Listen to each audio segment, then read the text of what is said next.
ассалому алейкум бинандаҳои гиромӣ, ин барномаи иттилооти ахбор аст. мустақиман аз телевизиони Тоҷикистон. дар студия бо шумо Сабсан Ғаюрзода. 3 феврал асосгузори сулҳу ваҳдати миллӣ, пешвои миллат, президенти ҷумҳурии Тоҷикистон муҳтарам Эмомалӣ Раҳмон ба шаҳри Пекини ҷумҳурии мардумии Чин ташриф оварданд. дар фурудгоҳи байналмилалии Пекин меҳмони оли қадр президенти мамлакат муҳтарам Эмомалӣ Раҳмонро намояндаи воломақоми ҳукумати Чин самимона истиқбол гирифт.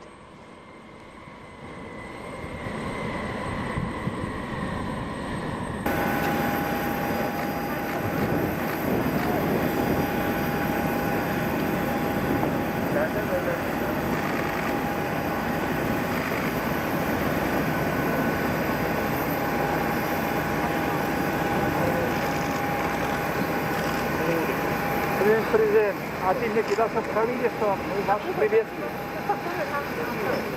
Приветствуем.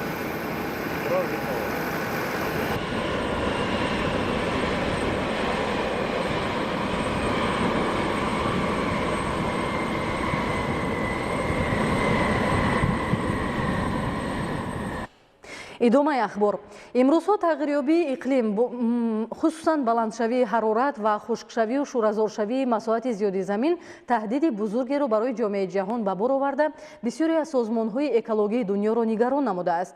бо татбиқи пурраи ташаббуси навбатии ҷониби Тоҷикистон 10 солаи байналмилалии амал об барои рушди устувор солҳои 2018-2028 мушкилоти экологӣ ва санитарии сайёра ба тадриҷ роҳи ҳалли худро пайдо хоҳад кард. гузориши Хуршедаи Наҷмиддин. чорумин ташаббуси Тоҷикистон дар самти об барои рушди устувор яке аз иқдомҳои башардӯстонаи асосгузори сулҳу ваҳдати миллӣ, пешвои миллат, президенти ҷумҳурии Тоҷикистон муҳтарам Эмомалӣ Раҳмон ба ҳисоб рафта, бисёре аз давлатҳои дунё онро умед барои ояндасозӣ ва рушди босуботи устувори ҳаёти иқтисодию иҷтимоӣ дар сатҳи минтақа ва ҷаҳон эътироф намуданд. президенти ҷумҳурии Тоҷикистон қавми миллатҳои гуногуни оламро атрофи ташаббусҳои муҳими ҳаётӣ сарҷам намудааст. тағйирёбии иқлим яке аз проблемаҳое мебошад ки тамоми ҷомеаи ҷаҳонӣ нигарон аст. пешвои миллат муҳтарам Эмомалӣ Раҳмон ташаббусҳои охирини худ ки ба 10 сола об барои рушди устувор аст, дар ин бахш якчанд баромадҳое ки дар сатҳи байналмилалӣ дар Франса, Швейтсария ва Амрико карда буд ва он нигаронӣ кард ки имрӯз масъалаи тағйирёбии иқлим яке аз масъалаҳое мебошад ки барои рушди устувор монеаҳо ба миён меорад. барои ҳамин ҳам ташаббуси президенти ҷумҳурии Тоҷикистон муҳтарам Эмомалӣ Раҳмон дар сатҳи ҷаҳонӣ ба хубӣ пазируфта шуд, барое ки тобиши иҷтимоӣ дорад ва аз ин сабаб тамоми ҷаҳониён ин ташаббусро дастгирӣ карданд. мақсади асосие ки ташаббуси ҷаноби олӣ ба 10 сола об барои рушди устувор ва инчунин масъалаи дар ин раванд масъалаи омӯзиши пиряхҳо, коҳишёбии пиряхҳо дар баромади худ қайд намуданд. ин масъалае мебошад ки ояндаи ҷаҳон вобастагӣ дорад ба захираҳои обӣ. аз ин сабаб ин яке аз масъалаҳое ки дар сатҳи ҷаҳонӣ доимо муаррифӣ мешавад ва онро таҳлил менамояд.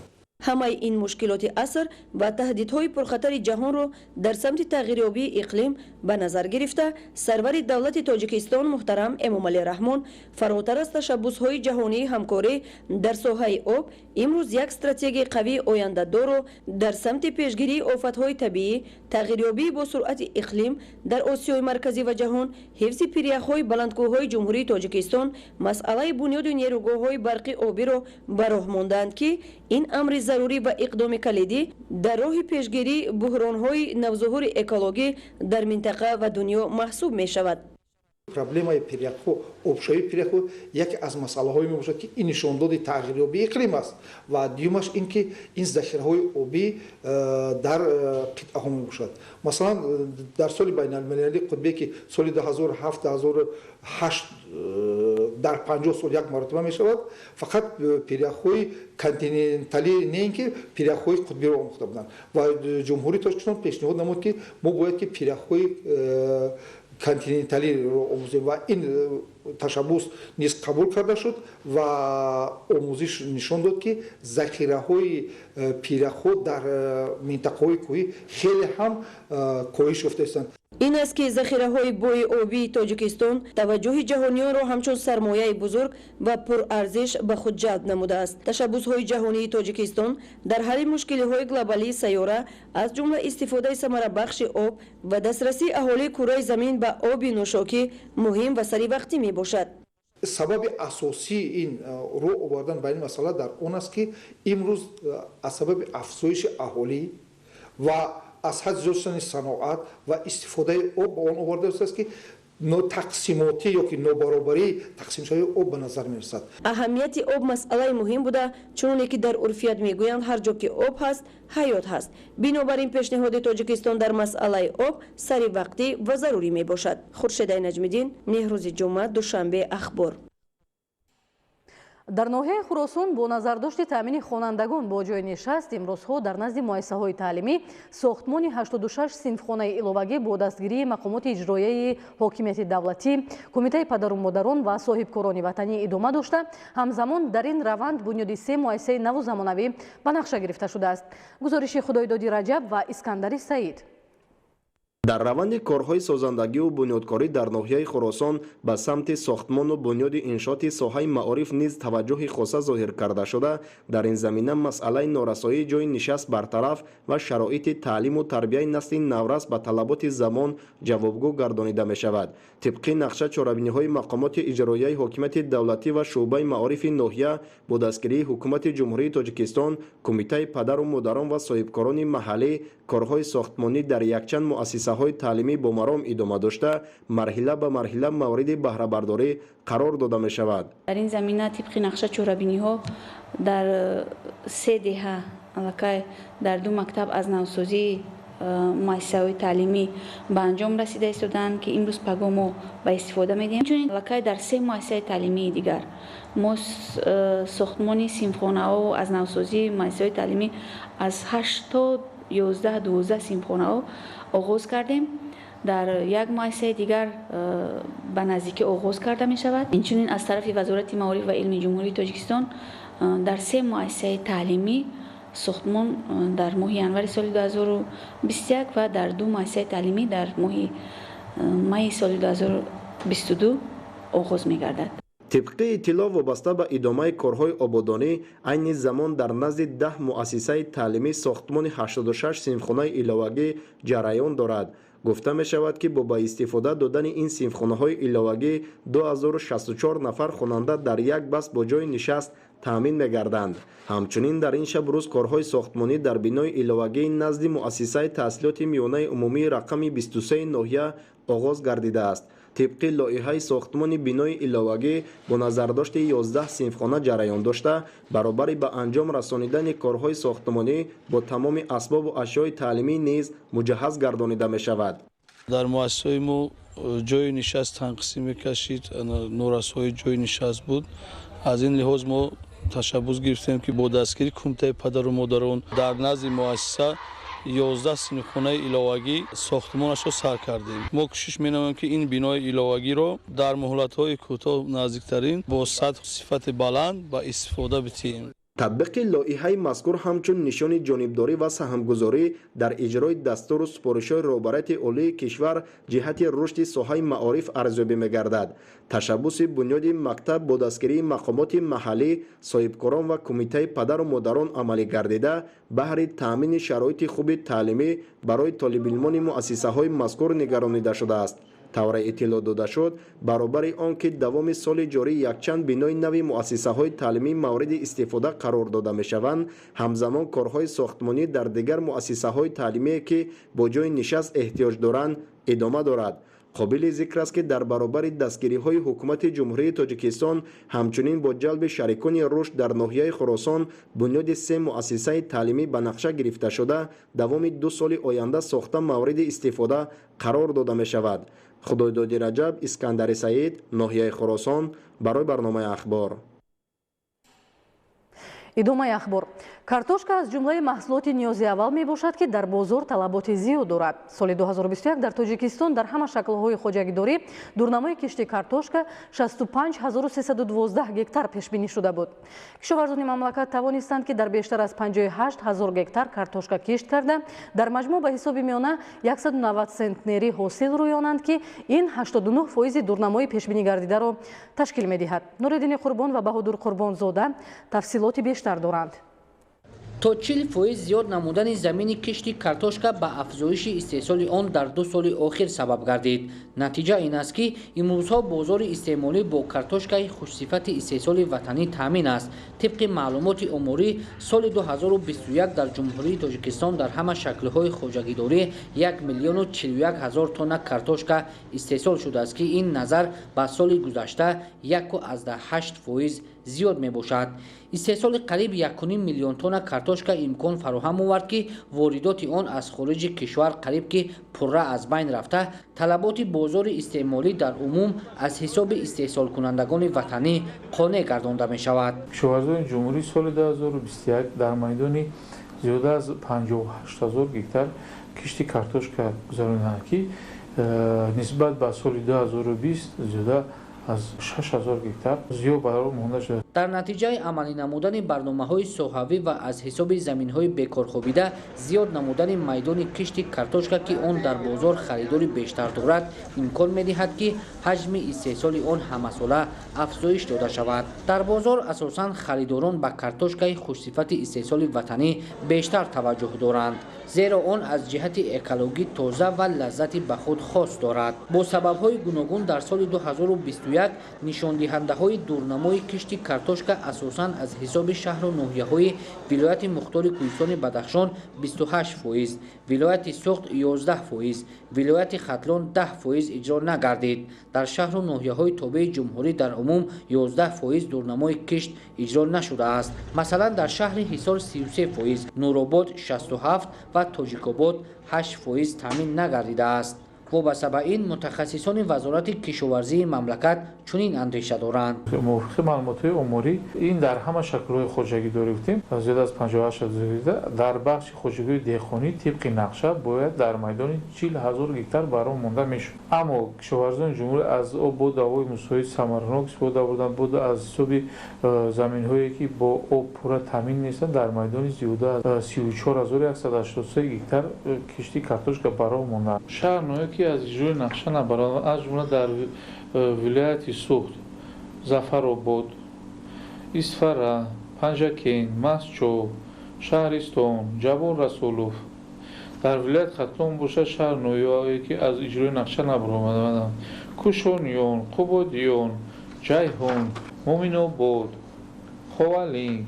иҷрои пурраи дурнамои кишти картошка дар ҷумҳурӣ имконият медиҳад, ки ҳаҷми истеҳсоли он афзоиш дода шуда, фаровонии бозори истеъмолӣ аз ҳисоби истеҳсолкунандагони ватанӣ таъмин карда шавад. аллакай дар баъзе аз шаҳру ноҳияҳои мамлакат, бахусус вилояти Хатлон, кишти картошкаи барвақтӣ оғоз шудааст, ки ҳоло бо маром идома дорад. нақшаи кишти картошка дар соли ҷорӣ низ дар майдони 40000 гектар ба нақша гирифта шудааст. аз он ҷумла кишти картошкаи барвақтӣ дар майдони 6363 гектар ба нақша гирифта шудааст, ки айни замон дар вилояти Хатлон ва шаҳр ноҳияи тобеи ҷумҳурӣ кишти картошка дар майдони зиёда аз 2500 гектар барои монда шудааст, ки рафти кишти картошкаи барвақтӣ дар шаҳр ноҳияи ҷумҳурӣ ва аз ҷумла дар вилояти Хатлон бо маром идома дорад. кишоварзони мамлакат метавонанд бо иҷрои пурраи дурнамои кишт ва оқилонаву мақсаднок истифода бурдани заминҳои корам ва риояи агротехникаи парвариш ҳосилнокии картошкаро баланд бардошта, ҳаҷми истеҳсолро афзун намоянд. зеро дар мамлакат шароиту имкониятҳои васеъ намудани замини кишти картошка ва аз ҳисоби тухмиҳои ҳосилдеҳи ба иқлим мутобиқ рӯёндани ҳосили баланд вуҷуд дорад.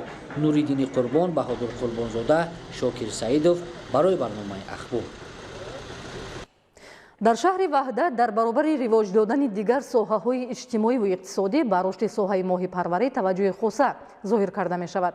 айни замон аз ҳисоби даҳҳо хоҷагиҳои моҳипарварии шаҳр бозори истеъмолии мамлакат бо гӯшти парҳезии моҳӣ таъмин мегардад. гузориши Маҳмадалӣ Абдукарим ва Шукруллои Нурулло дар ин хусус. мавзеи ромити шаҳри ваҳдат дар баробари ҷойгоҳи меҳмонону сайёҳон буданаш минтақаи рушди соҳаи моҳипарварӣ низ мебошад. бо таваҷҷӯҳ ва дастгириҳои асосгузори сулҳу ваҳдати миллӣ пешвои миллат президенти ҷумҳурии тоҷикистон муҳтарам Эмомалӣ Раҳмон давоми солҳои соҳибистиқлолӣ дар соҳили дарёи кофарниҳони шаҳри ваҳдат бо ҷалби соҳибкорони ватанӣ даҳҳо корхонаҳои моҳипарварӣ бунёд гардида айни замон хоҷагидорон бозори истеъмолии мамлакатро бо гӯшти парҳезӣ таъмин менамоянд. ҷамъияти дорои масъулияташ маҳдуди баҳор аз зумраи он хоҷагиҳое мебошад ки аз соли 2018 инҷониб фаъолият дошта дар рушди соҳаи моҳипарварӣ ба дастовардҳои назаррас муваффақ гардидаанд. раванди истеҳсолот мутобиқ ба талаботи давру замон буда кормандон бо истифода аз 70 ҳабсҳои калони моҳипарварӣ ва 60 ҳабсҳои чӯҷабарорӣ ҳаҷми маҳсулоти гӯшти аълосифати парҳезиро сол то сол зиёд менамоянд. дастовардҳои моҳипарварони шаҳри ваҳдат дар соли 2021 назаррасу судманд арзёбӣ гардида аз рушди соҳаи моҳипарварӣ ва саҳмгузории кормандони соҳа дар таъмини бозори истеъмолӣ бо маҳсулоти аълосифати ватанӣ шаҳодат медиҳад. бо мақсади табодули таҷриба бо иштироки олимону мутахассисон масъулону моҳипарварон ва донишҷӯёни донишгоҳи акрарии тоҷикистон дар хоҷагии моҳипарварии ҷамъияти дорои масъулияташ маҳдуди баҳори шаҳри ваҳдат ҳамоиши омӯзишӣ дар мавзӯи технологияи истеҳсоли кирминаи гулмоҳӣ доиру баргузор гардид. дар семинар оиди пешгирӣ кардани касалиҳо, гирифтани кирминамоиҳо, гирифтани зотҳо намудҳои нави моеҳое ки имрӯз дар шароити иқлими тоҷикистон инкишофи хуб ҳам меёбанд, тез афзоиш меёбанд ва аз ҷиҳати биологӣ экологӣ дар ин ҷо мутобиқат гаштанд хеле як семинари хубам шуда гузашт. барои рушди соҳаи моҳипарварӣ аз ҳоло бояд мутахассисонро омода намуд. ҷамъияти дорои масъулияташ маҳдуди баҳори шаҳри ваҳдат айни замон дар баробари ривоҷ додани фаъолияти назаррас мактаби таҷриба ва омоданамоии кадрҳои соҳибкасб гардидааст. фикр мекунам ки бо дастгирии бевоситаи пешвои миллати тоҷик муҳтарам асосгузори сулҳу ваҳдати миллӣ муҳтарам Эмомалӣ Раҳмон ки хело барои рушди ҳамин махсусан соҳаи гулмоҳипарварӣ як таваҷҷӯҳи хоса кардаанд хело айни муддао мебошад. гуфта шуд ки имтиёзҳои пешниҳоднамудаи ҳукумати мамлакат боиси рушди соҳаи кишоварзӣ гардида зиёда аз 700 000 нафар бо ҷойҳои нави корӣ таъмин гардиданд. иқдоми мазкур боиси 6% афзоиш ёфтани истеҳсоли маҳсулоти кишоварзӣ дар соли ҷорӣ нисбат ба соли қаблӣ гардид. сохтору мақомоти дахлдорро зарур аст ки стратегияу барномаҳои соҳавиро пурра татбиқ намуда доир ба рушди тухмипарварӣ, баланд бардоштани ҳосилнокии зироатҳо, зиёд кардани ҳаҷми истеҳсоли маҳсулоти кишоварзӣ, таъмин намудани рушди саноати коркард ва хӯрокворӣ, инчунин тақвияти иқтидори содиротии кишвар тадбирҳои саривақтиро роҳандозӣ намоянд. Маҳмадалӣ Абдукарим, Шукруллои Нурулло, Шаҳбоз Ғуломзода, Ваҳдат Ахбор. мавзӯи дигар дар шаҳри Истарафшан зиёда аз 150 ёдгории таърихию меъморӣ ва бостоншиносию ҳафриётӣ мавҷуд буда тибқи тадқиқи олимону муаррихон таърихи беш аз 6000 сола доранд. намунаи ин шоҳкориҳои ёдгорию таърихӣ қалъаи муғ ба шумор рафта бозёфтҳои аз ин макон ба даст омада намунаи маҳсули дасти косибону ҳунармандони асрҳои 5-4 пеш аз милодро бозгӯ мекунанд. идомаи мавзӯъ дар гузориши мазбут бо Бозода аз шаҳри Истарафшан. дар шаҳри Истарафшан зиёда аз 150 адад ёдгориҳои таърихии меъморӣ ва бостоншиносию ҳафриётӣ мавҷуд буда тибқи тадқиқи олимону муаррихон таърихи беш аз 6000 сола доранд. намунаи ин шоҳкориҳо ёдгории таърихии қалъаи муғ ба шумор рафта бозёфтҳои аз ин ҷо ба даст омада намунаи маҳсули дасти косибону ҳунармандони асрҳои 5-ум ва 4-уми пеш аз милодро бозгӯ месозад. бинобар таҳти ҳимояи ҳукумати ҷумҳурии Тоҷикистон ва мақомоти иҷроии ҳокимияти давлатии шаҳри Истарафшан қарор гирифтани ёдгориҳои таърихию бостоншиносӣ имрӯз дар муассисаи давлатии маҷмӯаи ёдгории таърихии қалъаи муғ бо иқдоми масъулин олимону бостоншиносони варзидаи ҷумҳурӣ таҳти роҳбарии профессор Набиҷон Раҳимов кофткоҳҳои археологӣ идома дорад. дар асоси суханҳое ки пешвои миллат борҳо дар бораи таърихи беш аз 6000 солагии мардуми тоҷик мегӯянд, мо дар қалъаи муғи шаҳри Истарафшан ҳафриётҳои бостоншиносиро дар моҳи августи соли 2021 аз сари нав оғоз намудем ва дар натиҷа бо иштироки профессор Набиҷон Турдиалиҷ Раҳимов дар чуқурии 4.5 метр дар паҳлӯи амфитеатр як қубури обпартое ки тааллуқ доштааст ба асрҳои 8 милодӣ пайдо намудем. баъдан зимни кофтукоб ба мо муяссар гардид ки як сағонаи устухонҳои оташпарастон ки дар як ҷо ҷамъ оморӣ карда шудааст онро пайдо намоем ки вай тааллуқ доштааст ба асрҳои 4-5 пеш аз милодӣ. масъулини маҷмӯи ёдгории таърихии қалъаи Муғ ҷаҳди дар фасли зимистон идома додани корҳои иктишофӣ ва кофтуковии боқимондаи ёдгориҳои таърихӣ болои сағонаи устухонҳои ҷисми ашхоси давраи оташпарастӣ, обпартои зеризаминии давраи оташпарастон, девори як тарафи зиндон ва болорҳои хонаи истиқоматии ин давраро ки таърихи беш аз 6000 сола дорад бо маҳсулоти сохтмонии ватанӣ пӯшида бо истифода аз рӯзҳои мусоиди фасли зимистон корҳоро идома дода истодаанд. зикри ба маврид аст ки дар масҷиди давлатии маҷмӯаи ёдгориҳои таърихии қалъаи Муғ осорхона ташкил шуда ҳамарӯза бо намунаи бозёфтҳои дарёфтшуда ғанӣ гардонда мешавад. имрӯз корҳои кофтуковии иктишофӣ дар маҷмӯаи ёдгории таърихии қалъаи Муғ идома ёфта масъулину мутахассисон аз набудани археологҳои таҷрибадор азият мекашанд. аз ин рӯ роҳбарияти институти археология ва бостоншиносӣ ҳамзамон масъулини академияи миллии илмҳои ҷумҳурии тоҷикистонро зарур аст ки ба кормандони маҷмӯаи ёдгориҳои таърихии қалъаи Муғ ва мутахассисони бостоншинос кӯмаки аввалин дараҷа расонанд то таърихи қадимии тӯлонӣ ва зиёда аз 7000 сола доштани миллати тоҷик ба ҷаҳониён муаррифӣ карда шавад. Мазбут Бобозода аз шаҳри Истаравшан барои барномаи ахбор. бинандаҳои азиз, бо расидани дигар хабарҳо ҳамкоронамон дар нашрҳои минбаъда ба шумо иттилоъ медиҳанд. саломат бошед.